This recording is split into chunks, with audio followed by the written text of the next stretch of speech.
Hello बच्चों, स्वागत है आपका मेरे यूट्यूब चैनल पे। आज हम शिक्षा निदेशालय द्वारा दी गई क्लास 6 की वर्कशीट 9 डिस्कस करेंगे, जिसका सब्जेक्ट है विज्ञान और डेट है इसकी 23 अक्टूबर 2020। यहाँ पर बच्चों आप अपना नाम लिखिएगा, यहाँ पर आप अपने कक्षा अध्यापक का नाम लिखिएगा। तो वर्कशीट को स्टार्ट करने से पहले बच्चों जल्दी से आप मेरे YouTube channel Rishabh computer classes को सब्सक्राइब कर दीजिए। ठीक है बच्चों, आगे हम देखते हैं इस वर्कशीट का टॉपिक भोजन के घटक। तो इसमें हमारा टॉपिक है अभावजन्य रोग। अभावजन्य रोग, अभाव का मतलब कमी के कारण जो रोग होते हैं उसको हम क्या बोलते हैं?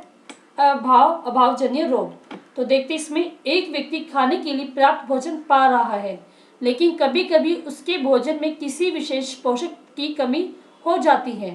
तो ये क्या कह रहे हैं कि कई बार क्या होता है, जो व्यक्ति है वो भोजन तो अच्छा खा रहा है, लेकिन क्या है, वो भोजन अच्छा खाने के पर उसकी जो भोजन है उसमें किसी न किसी पोषक तत्व की कमी हो जाती है।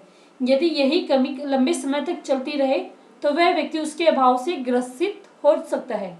ठीक है, थोड़े समय तक कोई दिक्कत नहीं, लेकिन अगर यही कमी उसके भोजन में काफ़ी लंबे समय तक रहती है तो उसमें क्या उसके शरीर में कुछ अभाव की ग्रसित हो जाता है। वो एक या अधिक पोषक तत्वों का अभाव हमारे शरीर में रोग अथवा विकृतियां उत्पन्न कर सकता है। वे रोग जो लंबी समय अवधि तक पोषकों के अभाव के कारण होते हैं उन्हें हम अभावजन्य रोग कहते हैं। ठीक है बच्चों, जो रोग लंबी समय तक किसी भी पोषक तत्व की कमी के कारण होते हैं उससे हम क्या कहते हैं? अभावजन्य रोग कहते हैं। नेक्स्ट हमारे पास, यदि कोई व्यक्ति अपने भोजन में प्राप्त प्रोटीन नहीं ले रहा है तो उसे कुछ रोग हो सकते हैं, जैसे कि वृद्धि का रुक जाना, चेहरे पर सूजन, बालों के रंग का उड़ना, त्वचा की बीमारियां और पेचिश। तो प्रोटीन के कारण उसके ये बीमारियां हो सकती हैं। नेक्स्ट, यदि प्रोटीन और कार्बोहाइड्रेट दोनों ही किसी व्यक्ति के आहार में लंबे समय तक गायब रहे। पहले क्या था, सिर्फ प्रोटीन, अब क्या प्रोटीन और कार्बोहाइड्रेट दोनों कम हो जाए तो क्या होगा? तो उसकी वृद्धि पूरी तरह से रुक जाएगी।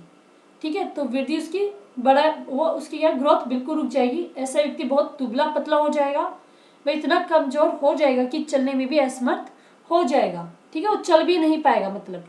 तो इसलिए कहते हैं कि हमारे शरीर में हमें सभी चीज खानी चाहिए, प्रोटीन, कार्बोहाइड्रेट, विटामिन, फैट सब हमें खाने चाहिए। सभी अभावजन्य रोगों की रोकथाम संतुलित आहार लेने से की जा सकती है। इसलिए हमें क्या लेना चाहिए? संतुलित आहार अपने भोजन में लेना चाहिए। विभिन्न विटामिनों और खनिज लवणों के अभाव से विभिन्न रोग और विकृतियां हो सकती है। इनमें से कुछ है, तो यहाँ पे हमें विटामिन और खनिज दिया गया है, यहाँ पे हमें अभावजन्य रोग, विकार और लक्षण दिए गए हैं। तो देखते हैं विटामिन ए से कौन सी बीमारी हो सकती है? दृष्टिहीनता, मतलब हमें आंखों की कमजोरी हो सकती है। तो इसके लक्षण क्या क्या होंगे? कमजोर दृष्टि, अंधेरे या रात में कम दिखाई देना, कभी कभी पूरी तरह से दिखाई देना बंद हो जाना, मतलब क्या है, हमें आंखों से दिखाई नहीं देता इसमें। नेक्स्ट हमारे पास विटामिन B1, तो इससे हमें कौन सा रोग होता है? बेरी।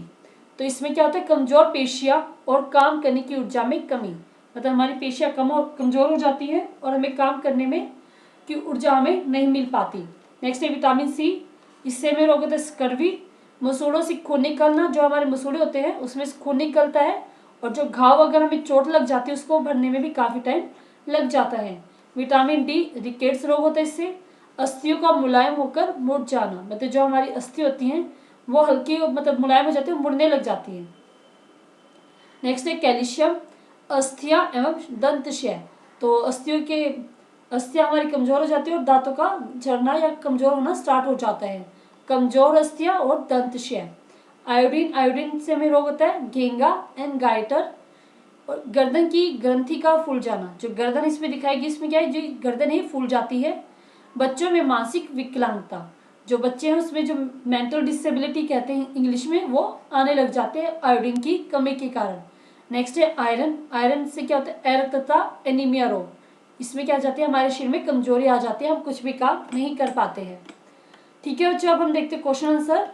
निम्नलिखित के नाम लिखिए। वह विटामिन जो हमारी अच्छी दृष्टि के लिए आवश्यक है, तो इसके लिए हमें कौन सा विटामिन चाहिए आंखों के लिए? विटामिन ए, तो आप लिखेंगे विटामिन ए। नेक्स्ट है वह खनिज जो हमारी अस्थियों के लिए आवश्यक है, तो वह हमारे पास है कैल्शियम। यहाँ पे लिखा ना कमजोर अस्थियां, तो मतलब मजबूत अस्थियों के लिए हमें क्या चाहिए? कैल्शियम, तो यहाँ पे आप लिखेंगे कैल्शियम।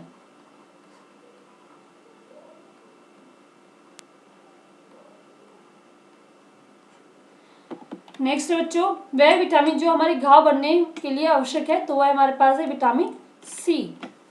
विटामिन, आप साथ के साथ अपनी कॉपी में भी लिखते रहे, विटामिन सी। नेक्स्ट क्वेश्चन है, डैश विटामिन डी के अभाव से होता है, तो विटामिन डी के अभाव से हमें यहाँ पे दिखाया था रिकेट्स रोग हो जाता है, तो यहाँ पे आप लिखेंगे रिकेट्स।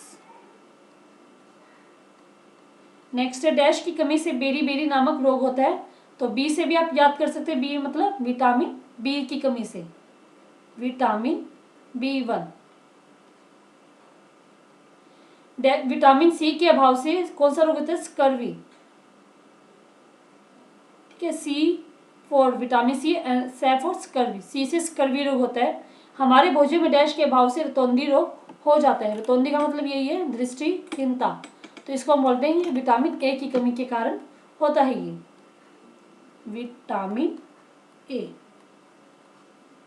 ठीक है बच्चे, पूरी वर्कशीट हमारी कंप्लीट हो गई। हमने क्वेश्चन आंसर किए, इसके फिल ब्लैंक्स भी किया बच्चों आपने।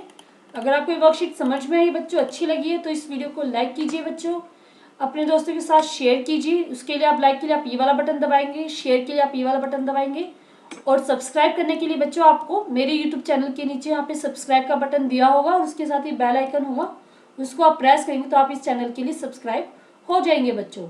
और अपने दोस्तों के साथ मैक्सिमम शेयर कीजिए ताकि वो भी इस चैनल को सब्सक्राइब कर पाए बच्चों। अभी मेरा नेक्स्ट वीक टारगेट है कि हमारे सब्सक्राइबर 25K तक पहुंच जाए बच्चों।